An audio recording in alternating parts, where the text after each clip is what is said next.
Kumusta sa lahat, mahal kong mga kapatid, at kung sino ka man, welcome sa channel na ito. Ang pangalan ko ay Obadiah. Ipinapaalala ko sa iyo na ako ay isang saksi ni Jehova, labis na ipinagmamalaki na maging isa at syempre, lubos na kumbinsido na ang organisasyong ito ay tunay na sa tunay na Diyos na si Jehova. Kung gusto mong malaman ang aking mga argumento sa paksang ito, tinutukoy kita sa mga video 3, 4 at 5 ng channel na ito. Mabuti! Ang video na ito ay sumusunod sa video number 6 na kung saan ay tungkol sa bulag na pagsunod sa mga namumuno sa atin na kung saan kami ay palaging hinihikayat na sa tingin ko ay hindi talaga biblikal at na tulad ng napatunayan ng kalamidad sa panahon ng pandemya ay maaring maging lubhang mapanganib maging sanhi ng pagkamatay ng ating mahal na mga kapatid. At iyon ang dahilan kung bakit ang paksang ito ay partikular na malapit sa aking puso. Ang layunin ay nasa hinaharap ang mga kapatid ay maaaring malaman kung paano tumugon, kung ano ang kanilang mga karapatan sa mata ni Jehova at hindi sa mata ng mga tao. Ang unang bagay ay upang linawin kung ang organisasyon ay talagang humihingi ng bulag na pagsunod sa mga kapatid. Ang Bantayan ng 11, 15, 20, 13, pahina 20-17. Mababasa natin doon, kapag pumasok ang Assyrian, Giomet, kapag sumalakay ang Syria, dapat na talagang makatitiyak ka na ililigtas tayo ni Jehova? Sa oras na iyon, ang sinasabi ng organisasyon ni Jehova sa atin na gawin ay tila kakaiba sa iyo, ngunit dapat tayong lahat na maging handa na sundin ang anumang hilingin sa atin. End of quote. Ang Pebrero 2022 na bantayan, mababasa natin doon. Ngayon na dapat tayong matutong magtiwala sa mga daan ng Diyos, hindi kinukwestiyon ang mga direktiba at desisyon ng matatanda. Ang pangungusap na ito ay lubhang kawili-wili dahil malinaw na ipinaliliwanag nito sa atin na ang mga direktiba at desisyon ng matatanda ay kinakailangang nagmula kay Jehova. Inuulit ko ang pangungusap sa iyo, mula ngayon ay dapat na tayong magsimulang magtiwala sa mga paraan ng pagkilos ng Diyos sa pamamagitan ng hindi pagtatanong sa mga direktiba at desisyon ng mga matatanda. Hindi, hahatulan ni Jehova ang katotohanan, direktiba at desisyon ng matatanda iniuugnay sa Kanya. Ang talata ay nagpapatuloy. Kapag nagsimula ang malaking kapighatian, magiging handa tayong sumunod, kahit na ang mga tagubiling natatanggap natin ay tila kakaiba o hindi makatwiran. Ang bagay ay may merito ng pagiging malinaw. Kapag ang mga tao ay hinihiling na sumunod sa mga tagubilin na tila kakaiba o hindi makatwiran sa kanila, iyon ay kolokyal na pagsasalita, hangal o hangal. Nangangahulugan ito na ang mga taong ito ay hinihiling na sumunod ng bulag. Ito ay eksaktong pareho. May isang tanong pa rin ang pumapasok sa isip ko.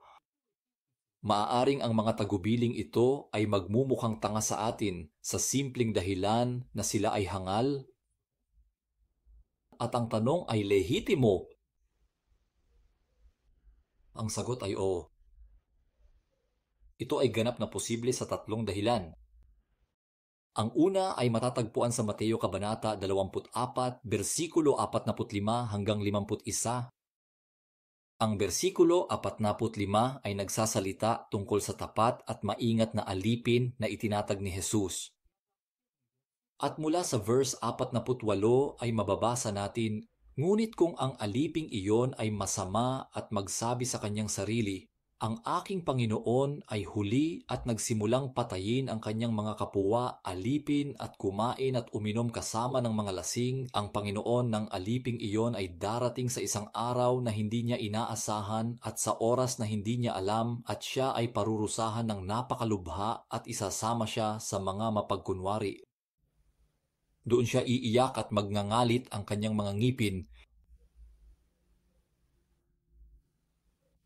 Ang talatang ito ay malinaw. Ito ay nagsasalita tungkol sa aliping ito, nakakatatag pa lamang. Ibig sabihin ay ang tapat na alipin na may layunin at ipinapaliwanag na ito ay maaaring mabilis na makarating doon. Kumilos ng napakasama halimbawa, bakit hindi sa pamamagitan ng pagbibigay ng hangal o kahit na mapanganib na mga tagubilin? Kaya kung nakita ni Jehova na nararapat na bigyan siya ng babala at bigyan tayo ng babala tungkol sa posibilidad na ito, maliwanag na anyayahan tayo sa isang tiyak na pag-iingat vis-a-vis sa grupong ito ng mga tao.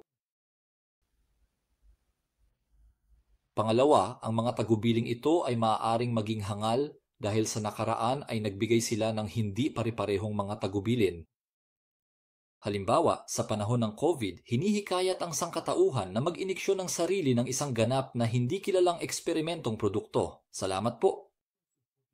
Upang protektahan ang sarili mula sa isang tinatawag na sakit na ang average na edad ng mga tao na maaari nitong pumatay ay 81, tulad ng kaso sa France, ayon sa opisyal na data, ay ganap na hindi naaayon. Sa gayunding paraan, ang mga anunsyo na ginawa noon pa man noong mga 1914, 1925, 1975 ay tila kakaiba, hindi makatwiran sa paningin ng ilang kapatid. At tama sila ay kakaiba dahil sila ay hindi totoo. Kaya may tanong ako na ilalagay natin mga kapatid. Ito ba talaga ang gusto ni Jehova? Na tayo ay walang taros na sumusunod sa sentral na kolehiyo na nagpakita ng X beses ang kapasidad nitong magkamali? Kaya tingnan natin kung ano ang hinihimok ni Jehova na gawin natin. Roma Kabanata 12, versikulo 1 at 2. Mababasa natin ito mga kapatid. Kaya't ipinamamanhik ko sa inyo sa pamamagitan ng habag ng Diyos na iharap ninyo ang inyong mga katawan bilang isang buhay, banal na hain at upang aprubahan ng Diyos ang isang sagradong paglilingkod na inyong inihahandog gamit ang inyong katwiran. At huwag kang hubugin ng mundong ito, kundi magbago ka sa pamamagitan ng pagbabago ng iyong pag-iisip upang mapatunayan mo sa iyong sarili kung ano ang kalooban ng Diyos, kung ano ang mabuti, kung ano ang tama, kung ano ang perpekto. Ito ang hinihiling ni Jehova sa kaniyang mga lingkod, na sila ay magsuri ng mga sitwasyon para sa kanilang sarili, mga tuwiran, magmuni-muni, personal na suriin ang mga bagay-bagay at gumawa ng kanilang sariling mga pasya. Yamang sila at sila lamang ang kailangang dalhin ang pasanin at ang mga kahihinatnan sa harap ni Jehova. Dahil tayong lahat ay nasa harap ni Jehova at tiyak na hindi sa harap ng mga tao. Walang tanong na hayaan ang sino man na mag-isip para sa amin at magpasya para sa amin sa ganap na personal na mga bagay. Kung nilinaw, ituloy natin. May mga pagkakataong tila walang isang linggong lumilipas nang hindi pinapaalalahanan na dapat nating sundin kung anuman ang umaakay sa atin. Iyon ay una sa mga miyembro ng lupong tagapamahala dahil ito ang magiging channel ng komunikasyon na ginagamit ni Jehova sa lupa upang ipaalam ang kaniyang kalooban. O pangalawa, sa matatanda sa mga kapatid na inatasan ni Jehova na manguna sa atin at dapat nating sundin. Magsimula tayo sa lupong tagapamahala. Paano ipinakikita ng isang ito ang sarili may kaugnayan kay Jehova? Ang 2009 na bantayan ng 11 to 15, pahina 14, para po 5, mababasa natin doon. Huwag nating hamunin sa salita o sa gawa ang autoridad na ipinagkaloob sa channel ng komunikasyon na ginagamit ni Jehova, ang tapat at maingat na alipin. News item number 7 ng 2021, 8 minuto 27 segundo, maaari mo itong pakinggan. Mayroong maraming mga website na nagpo-promote ng mga teorya ng pagsasabwatan. Kung hindi tayo mag-iingat, maaari tayong madala sa mga debating ito. Baka nasa panganib tayong makinig sa tinig ng mga estranghero sa halip na makinig sa channel na ginagamit ni Jehova, ang tapat at maingat na alipin. Katapusan ng quote. Ang mga bagay ay hindi maaaring maging mas malinaw Si Jehova ay nagsasalita sa mga tao sa pamamagitan ng lupong tagapamahala. Kaya nauunawaan natin na sa isipan ng karamihan ng mga saksi ni Jehova, ang lupong tagapamahala ay walang iba kundi ang tinig ni Jehova sa lupa. Ibig sabihin, kung tatanungin mo ang isang saksi ni Jehova kung ang lupong tagapamahala ay kinasihan ni Jehova, talagang lahat ng mga kapatid ay sasagutin ka ng hindi. Ngayon, kapag nakikipag-usap tayo sa kanila, sa kanilang paraan ng pagpapahayag ng kanilang mga sarili, ang kanilang mga pahayag, ang kanilang mga pagmumuni-muni, napagtanto natin na walang kamalay-malay, ang mga saksi ni Jehova ay iniisip ko na ganap na lahat ng sinasabi, lahat ng ginagawa sa loob ng organisasyon ay kalooban ni Jehova. Bibigyan kita ng isang halimbawa. Isang dating miyembro ang natanggal. Ang isang ito ay sumisigaw ng kawalan ng katarungan. Bueno, ang karamihan sa mga kapatid ay magsasabi, kung pinahihintulutan ito ni Jehova, tiyak na may magandang dahilan. Siyempre, na si Jehova ay may magandang dahilan para pahintulutan ang kapatid na ito na alisin sa listahan kahit na siya ay tunay na naging biktima ng isang kawalang katarungan. Ngunit ang katotohanan na pinahihintulutan niya ito ay hindi nangangahulugan na inaprubahan niya ang radiation na ito. Naiintindihan mo ba ang malaking pagkakaibang ito? Nais ng mga kapatid na maniwala at isipin na ang lahat ng ginagawa sa loob ng organisasyon ay sinang-ayunan ni Jehova. Para saan? Nag-iisip ba siya sa ganong katakatakang paraan? Sa palagay ko, maaaring mayroong tatlong dahilan para dito at makikita mo na ang mekanismo ng pag-iisip ay talagang napaka-interesante.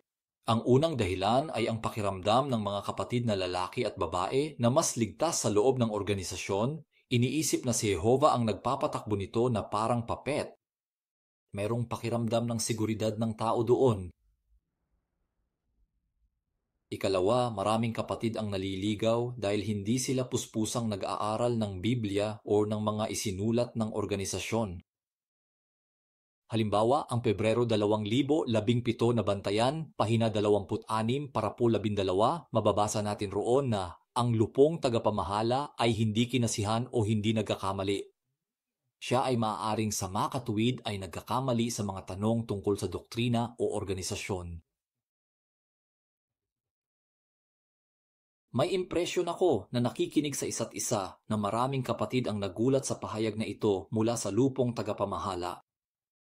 Ngunit paumanhin, ang katotohanan ito ay ganap na hindi bago.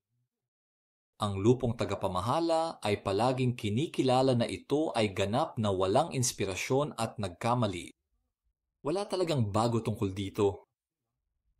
Ang ilang mga kapatid na lalaki at babae ang nakaisip na ang lupong tagapamahala ay inspirasyon at hindi nagkakamali. O baka ito ay insidiously ilagay sa kanilang mga ulo, na nagdadala sa atin sa ikatlong dahilan kung bakit naniniwala ang mga kapatid na ang lahat ng ginawa at sinabi sa loob ng organisasyon ay kalooban ni Jehova. Ang dahilan ay ang mga sumusunod.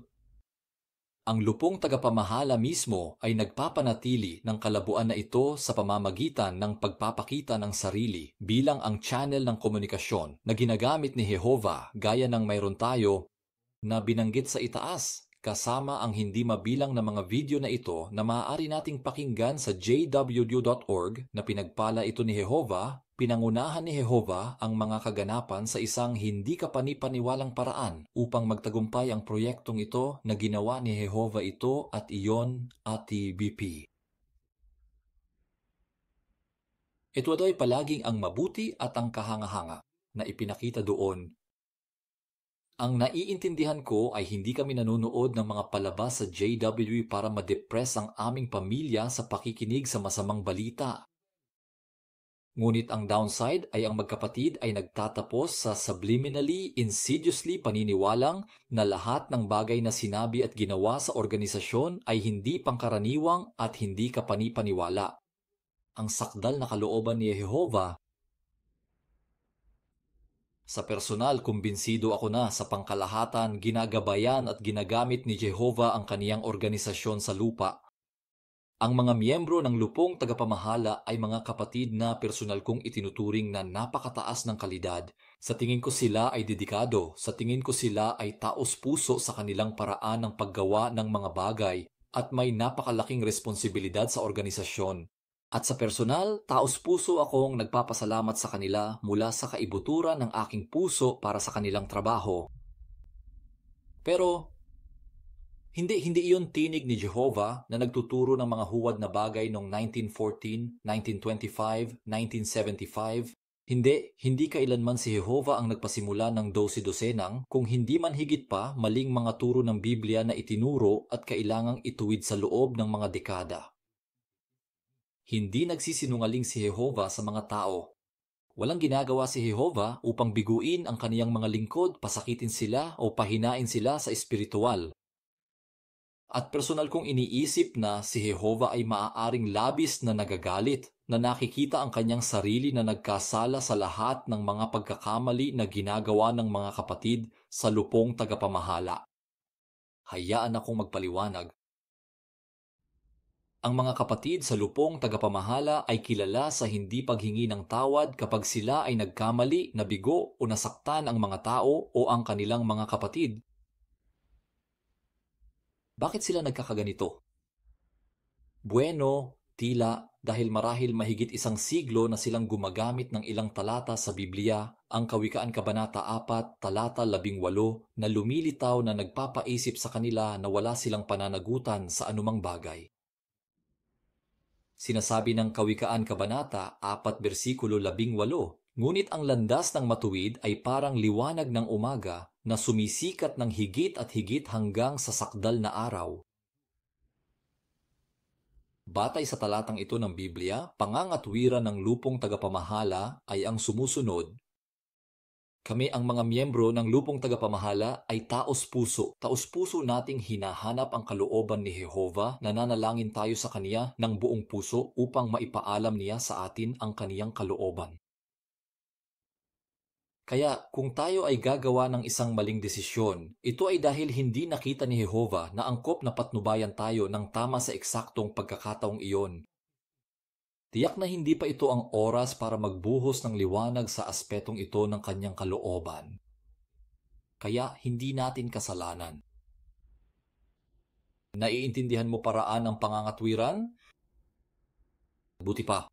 Batay sa talatang ito, ang mga miyembro ng lupong tagapamahala ay maaaring magkamali, magsabi ng anumang kamalian, hinding-hindi sila makadarama ng pananagutan para dito, at sa makatuwid ay isaalang-alang na wala silang dahilan upang maibigay sa mga kapatid na kanilang binigo o nasaktan. Nakapagtataka, sa kanilang mga mata, hindi maaaring dahil sa kanilang di kasakdalan, sa kanilang pagmamadali. Ang kanilang kakulangan ng karunungan, ng pag-unawa, ang impluensya ni Satanas na pinahintulutan nilang kumilos sa kanila at TBP. Ikaw,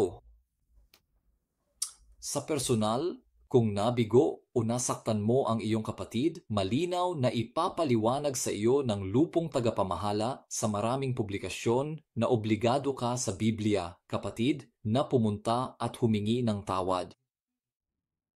Ikaw, gayon din ang 8,600,000 saksi ni Jehovah, ngunit mayroong 11 na ganap na exempted mula sa pagsasabuhay ng parehong mga turong ito sa kanilang pamamahala sa organisasyon at sa kanilang sariling mga salita.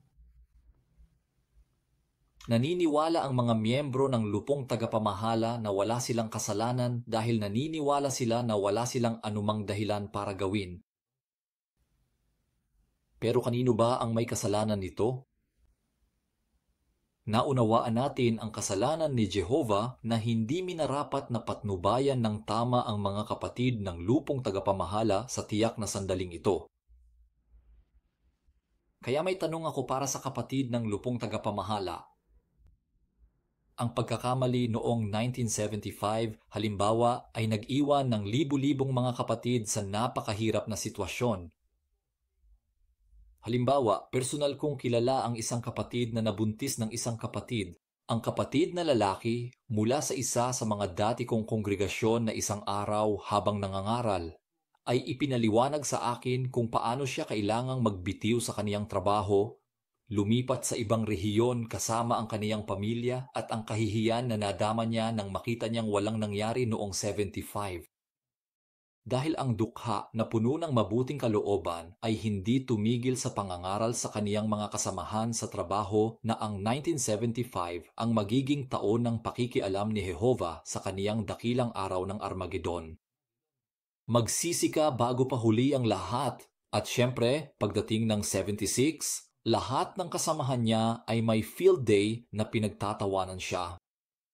Kaya kinailangan niyang lumipat kasama ang kanyang pamilya at maghanap ng ibang trabaho. Hindi ko alam, ngunit sa iyong palagay, kapatid ng lupong tagapamahala, kalooban ba ni Jehovah na ituro ang gayong huwad na turo? Na libu-libong mga kapatid ang inilagay sa gayong masakit at kahiyahiyang mga sitwasyon. Gusto ba ni Jehovah na subukin ang pananampalataya ng kaniyang tapat na mga lingkod sa ganitong paraan? Siyempre hindi. Kaya kung si Jehovah ay walang kinalaman sa bagay na ito, gaya ng marami pang iba, sino ang mananagot? Parang ikaw, kapatid ng namumunong katawan. Kaya isang huling tanong ang lumitaw. Mga kapatid ng lupong tagapamahala, dahil kayo ang tanging may pananagutan sa ilang pagkakamali, hindi tumpak na turo, pagkabigo o pagdurusa na dinanas ng ating mahal na mga kapatid, bakit hindi kayo kailanman humihingi ng tawad? Posible kaya na sa tingin mo ay higit sa mga batas ni Jehovah at sa mga turo na ibinibigay mo mismo sa buong sangkatauhan? Bakit hindi ka mag-present? Ang iyong paghingi ng tawad sa mga kapatid na binigo mo, nagtiwala sa iyo, at inilagay mo sa lubhang nakakahiyang mga sitwasyon dahil marahil sa iyong di kasakdalan o pagpapalagay, kawalan ng pasensya, pagmamataas, impluensya ni Satanas, anuman. Sa anong karapatan mo ibinubukod ang sarili sa lahat ng pagkakasala at mula sa anumang tungkuling Kristiyano na humingi ng kapatawaran? Sa palagay ko, ang 8,600,000 na mga saksi ni Jehovah ay talagang nabigla na hindi ka humingi ng tawad. Hindi nila ito nakikitang normal mula sa pananaw ng Biblia. Kung lumalabas na ikaw lang ang nakakatuklas na ito ay normal, tanungin ang iyong sarili kung sino ang malinaw na nagkakamali sa kanilang mga paraan ng pagkilos at pag-iisip. Sila o kayo, mga kapatid ng lupong tagapamahala? Konklusyon, hindi. Ang mga miyembro ng lupong tagapamahala ay hindi tinig ni Jehovah sa lupa dahil hindi nagtuturo si Jehovah ng mga maling bagay. Hindi ipinagkanulo ni Jehovah ang pagtitiwala ng kaniyang mga lingkod at hindi nagpapahirap at nagdurusa sa kanila. Kaya sa palagay ko, ang ipinapahayag ng sarili nitong channel ng komunikasyon mula kay Jehovah o sa madaling salita, ang tagapagsalita ni Jehovah ay hindi tama o tama. Ang lupong tagapamahala ay posibleng ang pangunahing kasangkapan ni Jehovah, ginagamit upang ipaalam ang kanyang kalooban at idirekta ang kanyang organisasyon. Ang naiintindihan natin ay ibang-iba sa paglalahad o pag-aangkin na siya ang tinig ni Jehovah sa lupa. Sila ay hindi perpekto, nakagawa ng maraming pagkakamali sa nakaraan, na normal dahil sila ay hindi perpekto. Sila mismo ang umamin kapag sinabi nilang hindi sila inspirado o hindi nagkakamali. Kaya sa palagay ko, hindi matalino para sa mga saksi ni Jehovah na magtiwala sa kanila ng lubusan. Napag-usapan namin sa video na ito, una, tungkol sa kung gaano kalaki ang hindi nararapat para sa lupong tagapamahala na magpahiwatig na ito ay tinig ni Jehovah dahil sa lahat ng hindi tumpak na itinuro sa loob ng mahigit 1 siglo. Pangalawa, na ang kanyang paraan ng pag-alis sa kanyang sarili sa anumang pagkakasala at sa makatuwid ay ang pag-alok ng kaunting paghingi ng tawad ay maliwanag na hindi nararapat, at ikatlo, na si Jehovah ay maaaring magalit sa hindi direktang pananagutan sa lahat ng mga pagkakamali at maling turo ng mga miyembro ng lupong tagapamahala. Sa aking susunod na video, pag-uusapan natin ang tungkol sa mga matatanda na ayon sa lupong tagapamahala ay hinirang ng banal na espiritu. At makikita natin kung ano talaga ang nangyayari at bakit wala tayong utang na bulag na pagsunod. Sa aking kanan ang pangunahing video ng channel na ito, sa aking kaliwa ang bubuli para sa iyong mga subscriber. Salamat sa pakikinig at makita ka sa lalong madaling panahon.